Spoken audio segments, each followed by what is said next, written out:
Welcome to the Now Spinning Magazine podcast with me, Phil Aston. And on this episode, I'm absolutely delighted to have with me lead guitarist Carlos Cavazo, formerly from Quiet Riot, Ratt, and now King Cobra. Now, King Cobra have been around, it's been nearly 4 decades since I think, this is a new album. It's brand new. And We Are Warriors. It's absolutely superb. So welcome, Carlos. How are you doing today? I'm doing really good considering our weather events yesterday. We had a tropical storm move through here, and at some point in the afternoon there was an earthquake also. Oh my God! Quite a day. Yeah, nature's own heavy metal show. Yes, it was. But other than that, I'm doing fine. Yeah, before we look at the new album, which is fantastic, I've been playing it non-stop for the last few days. You've been playing guitar for most of your life, Right. What inspired you? We're going back to the 70s, I guess. What inspired you to pick up the guitar? What was it about the instrument you thought, this is me, this is what I want to do? Well, actually, it goes back to the 60s, 1965. My dad purchased the wonderful British band, the Beatles. Who's never heard of the Beatles? Yeah. And ever since I heard the Beatles, I go, man, I have to do this. This looks like so much fun. They look like they're having such a great time traveling around the world, seeing the world, making money and having success, and the girls chasing them and all that. And that was my influence. The Beatles got me into this. Wasn't for the Beatles, I probably wouldn't be here right now. Really? Wow. So when was it you started to kind of turn towards, the kind of rock bands? I guess that must be like the late 60s and 70s, I'm sorry to interrupt you. Yes, it was the early 70s, late 60s, early 70s when I started playing in bands. Me and my brother Tony, he played bass, I played guitar, and we met a drummer in a neighborhood that we lived in like 1969. Wow. And we started playing back then. That was my first band, probably 68, 69. What was the music scene like back then where you were? Well, I wasn't playing out live. We were just playing cover tunes to some of our favorite bands and trying to imitate people and trying our best how to learn our instruments. But we weren't performing out live yet at that point. When did you start playing live? I started playing live probably 1973, I believe. A friend of mine who had some parties at his house hired our band, mine and my brother's band, to play at the party. And he kind of got our career started, actually, And what kind of guitarists were you listening to in 73, 74? Oh, God. Richie Blackmore, Michael Schenker, Alvin Lee, God, who else? Still listening to the Beatles, and got all kinds of different 70s bands, Humble Pie, The Who, and a lot of British bands, because there were a lot of great British bands that came in the 70s into the, America and stuff. So a lot of the guitarists that you were listening to at that point were quite blues based, weren't they? I mean, people like Blackmore and Schenker, there was a kind of blues feel to them. And as your style developed, it became more kind of, I guess where I'm going is when you arrive at like Quiet Riot and you replace Randy Rhoads. And the music guitar styles had then changed because of Eddie Van Halen, and this almost like neoclassical stuff was coming in. How were you adapting yourself to that at the time?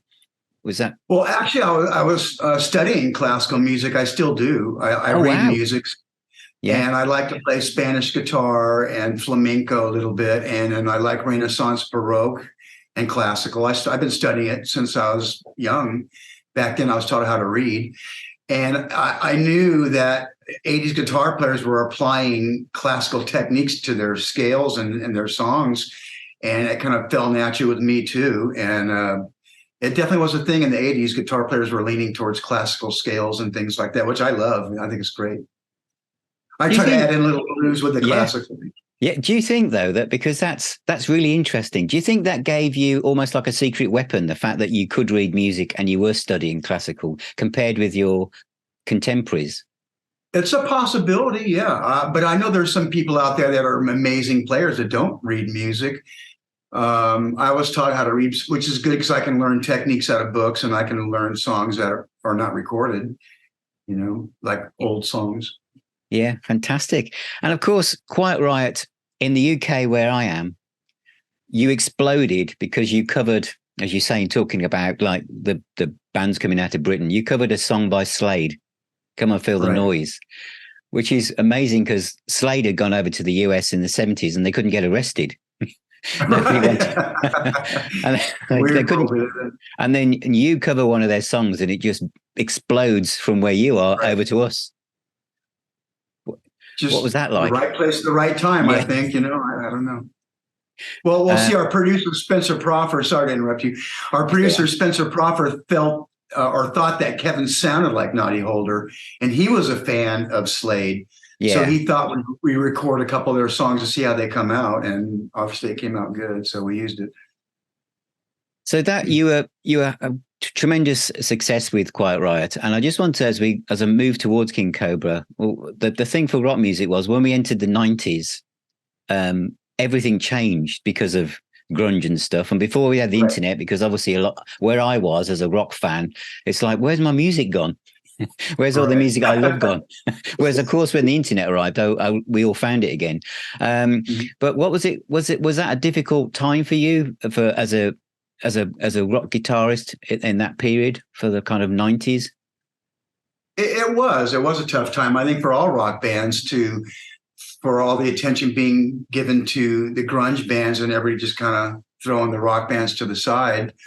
I think we get a lot more respect now than we did then in the 90s. I think it's come around again, but yeah, it was pretty tough. It was, gigs were fewer and far between, and just, one of those things that life has to throw at you, I guess. And then fast forward a little bit, I'm going to go to this album, Infestation by Ratt, to 2010. It's a great album, and obviously the way you play with Warren as well, the dual lead bits and everything. Because obviously on the new album with King Cobra, you're playing with Rowan Robinson.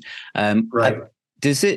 So playing with another lead guitarist, how do you work with that? Is it something you find really natural, really easy to do? With Warren, when I was working with Ratt, we were in the studio and we just have a discussion amongst ourselves. What solos you think we should do? Which one should I do? Which one should you do? And we kind of like, whatever style, like he might have a better style for this song, or I might have a better style for that song. Yeah. And then along with the producer, they helped decide as well. But on the King Cobra record, it was a different situation. This is the first record I ever recorded in my career where you didn't go to the studio with the whole band. Oh, right. Every recorded at home digitally, new technology. So I just recorded everything that I heard, little clean tone, loud tone, anything that I heard. And I'd send all the files to the producer and they'd use what they want to use. And which is also another weird thing, because sometimes something that you play, they can take it and put it into another part of the song, wow. Slide it around, and which they did on one part that I did. I actually recorded this part for the verse on a King Cobra song, and they ended up using the part in the chorus. And it worked. I didn't say anything, but when you record with the whole band in the studio, everything is ironed out right there, and you do it right there. But in the new digital age, they can take your stuff and move it around and trick it out and do stuff, Yeah, very interesting. Because one of the tracks, One More Night, which is one of my favorites tracks off the album, is that you and Rowan, or is that you on your own, or on the solos on that track? That's both me and Rowan on the solos. The first part is Rowan and the second part is me. And sometimes they'll use like a couple licks of Rowan and throw in a lick of me and throw in a couple of wow. They do it. It's strange, yeah. And sometimes I have a hard time figuring out, was that me or was that Rowan? But yeah. So when because on the title track, which is another one of my favorites, We Are Warriors, that's on the video, that's you playing both solo spots. Yeah, I did all the soloing on that particular song, yes. So I'm just thinking, because when you're doing your solo bits, and you've just mentioned sometimes the producer will lift a bit and put it somewhere else. Right. Because your solos sound really constructed, as if like you put a lot of thought into them. So are you like kind of like listening to the songs overall a lot, the lyrical content as well, to get that inspiration for the solo? Oh yeah, they would send me the track, that the songs that they would write. They would send me the track with no solos, with the singing and everything, and I just sit around and create stuff in my head, whatever comes into my head. Sometimes it comes easy, sometimes it doesn't. It takes hours and days maybe, but sometimes you hear something, right away, and you lay it down. But yeah, I had working at home, I had the time to really construct something, and you're not working against the clock and money and all that. So you had the time to create maybe some better stuff. And there's no pressure of everybody in the studio breathing down your neck also. That's true. Half the time I'm in my pajamas in the afternoon recording. I'll go in there in the morning and record a little bit, and come out, have lunch, go back in there, record a little bit more. And it's just a bedroom in our house. We have, a computer studio. That's all it is. No big studio or anything like that. But do you, with your ability to read music, etc., is there still an improvisational aspect of of creating a solo, or do you actually write down what you're going to play, so you don't, or is it like fresh in the moment? I mean, how do you approach some of the solos? Well, you're talking about the solos? I'm sorry. Yeah. I try to write something that's got some tricks into it. And a lot of times in my solos, I like to throw in everything I can. All the scratches, noises, scrapes, feedbacks, anything. Yeah. I like more is good for me. I'm a dirty player, really dirty sound. I like that.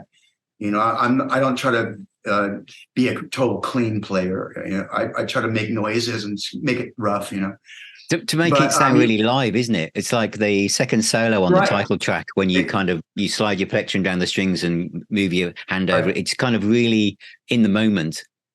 And sure. So I guess when you're planning to go out live, these are things where you're thinking, you almost, are you going to play that solo as it is, or try to, or use kind of like motifs from it? You're right. Yeah, sometimes you got to if you go out on the road, you got to relearn all the stuff you did, and some of it you forgot because that's like half a year ago and all that. So you got to relearn a lot of stuff. Yeah, and sometimes it might not be exactly what you did, but close enough, I suppose. Yeah, but it must be quite. That will be quite an adventure, won't it? Where the producers lifted bits of you and put it somewhere else. It's kind of like relearning things you didn't even know had happened. Yeah, it's almost like editing a film. They can put your part anywhere they want, basically. And yeah, do you because, as you say, that's a new way of recording compared with other aspects of your career. I mean, do you feel what other positives of being able to do that, apart from wearing your pajamas? The positives are you can record at your own pace. You don't have to get in your car and go down to Hollywood and go to a studio or anything like that. You can record when you want and do it when you want. But the negatives are there's no camaraderie with the guys in the band. It's like, hey guys, let's go have a beer and cut this track and make it killer.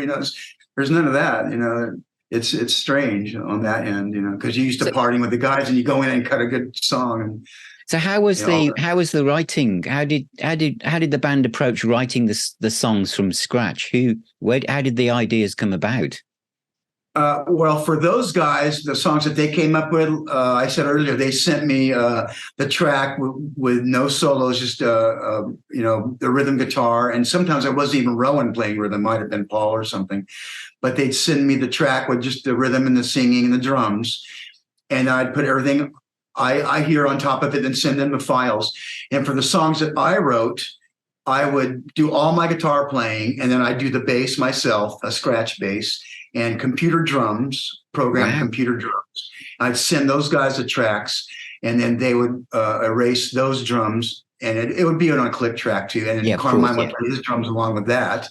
And then Johnny Robb would come in, erase the bass, and do his own bass over that.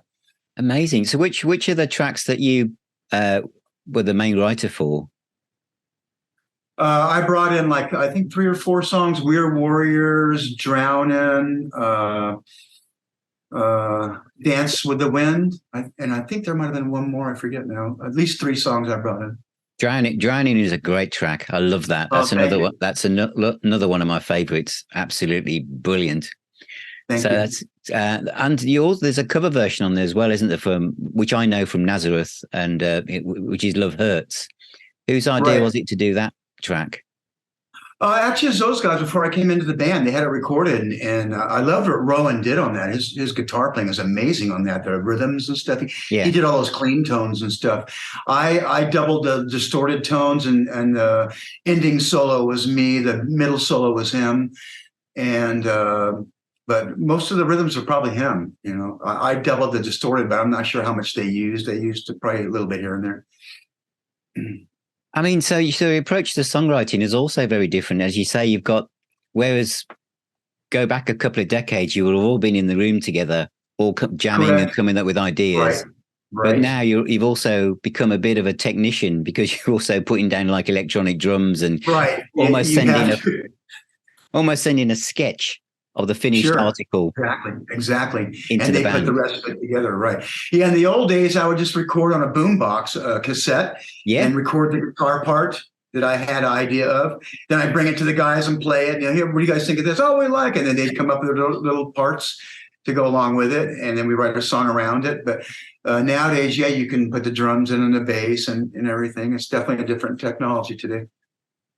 And of course, the music industry has changed such a lot as well over the decades you've been playing. And now, I mean, this album's coming out. It's out now, isn't it? I think. I don't know if it's out in the UK yet, but it's coming out on double vinyl, silver black vinyl. I mean, how important is vinyl and the CD still to the success of being a professional musician? I'm sorry, the guard dog at duty. That's okay. Elsa, you know, that was the record company's idea. Well, the vinyl. That's what you know. Cleopatra Records is into the vinyl, I guess, and I am too. I have 2 turntables around the house, and once in a while I pull out vinyl records and listen to them. But that was, I think, maybe their decision. But it's a good decision. I like it. I'm all for it. Fantastic. And there's a couple of extra tracks, I think, on the CD version, isn't there? That aren't on the vinyl, I think. I believe so. I can't remember exactly what they did. And it's a great album. It's a long album as well. It's a double album, I guess. Did you have more songs than you needed for the album? Was the kind of creative process really easy? I think we did. Yeah, we had a couple songs that were held off the record. I think 2 or 3, I believe. And are there plans for you to play live? I hope so. You know, everybody's kind of so busy. I know Rowan won't be able to do it with us. He's got a lot of things going on. We'll probably use somebody else on guitar for that. But hopefully we can all get it together and do. It's a lot of work to get a band out on the road, as you probably know. But yeah, of course it is. I would do it. I would go out and do some shows with them. It would be fun. I don't know about a super long tour, but maybe some selected shows at some festivals or something like that. Do you find because where we are with like rock music and bands like this, it's obviously it's a real band. It's got a fantastic name and reputation, but there's a lot of, sometimes these kind of things can be like projects because all the members come together. Sure. It's all recorded remotely, but everyone's busy doing other things as well. Sure. Right. So even when you shoot the videos, were you all together then, or was that done separately? Actually, funny you mentioned that. Same thing with the video. Everybody lives in different states. So, you know, it was kind of like I had to go to a green screen studio, you know, and I did the video by myself. And it was a little silly, to be honest with you. I'm used to rocking out with the guys in the band on stage. But for this particular video, we had to do it this way because, you know, Carmine's in Florida, Paul Shortino's in Vegas, and Rowan, I'm not sure, he lives in Vegas too, but I'm not sure if he's in England right now. And he couldn't even do the video, but everybody's just in different places. It was easier to do it this way. You've got to say though that now I know that it really hangs together really, really well. It looks good. Yeah, they did a good job. It really does. And you're saying about, you know, constructing your solos. I mean, the camera, obviously the camera's on you and you're trying to get into the feel of the song, and obviously it's just you and a green screen, but you obviously mime to that solo perfectly. It was hard to get into it like that, you know. Yeah, I bet it was. You have to be a good actor, I guess. Yeah, because with this kind of music and as you say, the energy, and you like to keep the guitar playing a little bit loose and dirty when you're doing that. Right. When you're just like unplugged and you've got to mime to it, how do you put yourself in the right headspace? So to do that? You gotta it's weird. It's weird. It is. You gotta get used to it. All the videos are done that way. You're not even really plugged in. You're just faking it, but that's the way it has to be done, And it's even this. I didn't sing on this album, so I didn't have to worry about the vocals, but the playing I did. But it's tough. It is. Right, so those solo on the title track, the two solos you do, as I've already mentioned, are absolutely impeccable. So thank you so much. Do you I mean, keeping yourself fit and on top of your game after all these decades of playing music, do you practice a lot? Oh yeah, if I'm going to be recording or playing live, you have to practice a lot, because if you sit around and don't practice, you go a little stale. And then when you go out there, you run out of gas real quick, halfway through the set, and you're like, tired out. You got to work out. You really got to work out. It's like it's very athletic on stage. It really is. Like when you are playing, you can get as good as you want in your living room, but when you go out there with a band, it's a whole different game. Everybody's exerting way more energy and more enthusiasm and power. It's like you got to be in shape. You literally have to work out, and maybe ride a bike, work out, jumping jacks, push-ups, and play every day as well. Work out your arm and finger muscles and stuff. And you're playing on the video. You're playing a Gibson Flying V. Is that your kind of weapon of choice now, or do you have a variety of guitars that you like to use? I usually use Gibsons and Jacksons. I'm lucky enough to have an endorsement with Gibson and Jackson as well. I've had it through my most of my career, except for Gibson, just in the last 10 years or so. But they're treating me really good, and I like their stuff. I've always used Gibsons, and what got me more into the Flying Vs was Ratt. When I came to rehearse with them one day, I brought a Flying V down, and they go, "Oh, we like you with that. Stay with that guitar." So ever since then, I've been kind of sticking with them. And Quiet Riot, I would play, Strat bodies and Flying V bodies and Les Pauls and SGs and stuff like that. But I've always been a fan of Flying Vs for sure. They suit me well, and it fits me very well. Yeah, it certainly. Do you find that kind of do you find that easier to kind of play the kind of like when you're playing the really speed kind of driven solos? Do you find the Flying V kind of lends itself to that in your style? It does, yeah, it does, because the frets are maybe not quite as far apart as some guitars, but it's there's no tremolo bar, so you got to be really good on your vibrato. Everything you got to do with your hand instead of a bar. Elsa, please stop. That's okay. That's a good point, because obviously in the 80s, the tremolo arm was used so much for all the dive bombing and stuff. And so to move to the Flying V, did you kind of, was that like a bit of a culture shock in how it become part of your playing style, not having the tremolo arm? It was in the early days. I used to always play with a tremolo guitar. But it is different without the tremolo. If you want to do like for instance, in one of those songs, one of those songs that I was Secrets and Lies. I did a thing which sounds like, here, want to say hi to everybody? Yeah. Got a beautiful Rottweiler right here. Yeah. Beautiful. But yeah, I did on Secrets and Lies. I just did a bunch of crazy stuff without the bar, but I tried to make it sound like I had. I didn't. Sorry about that. Elsa, that's all right.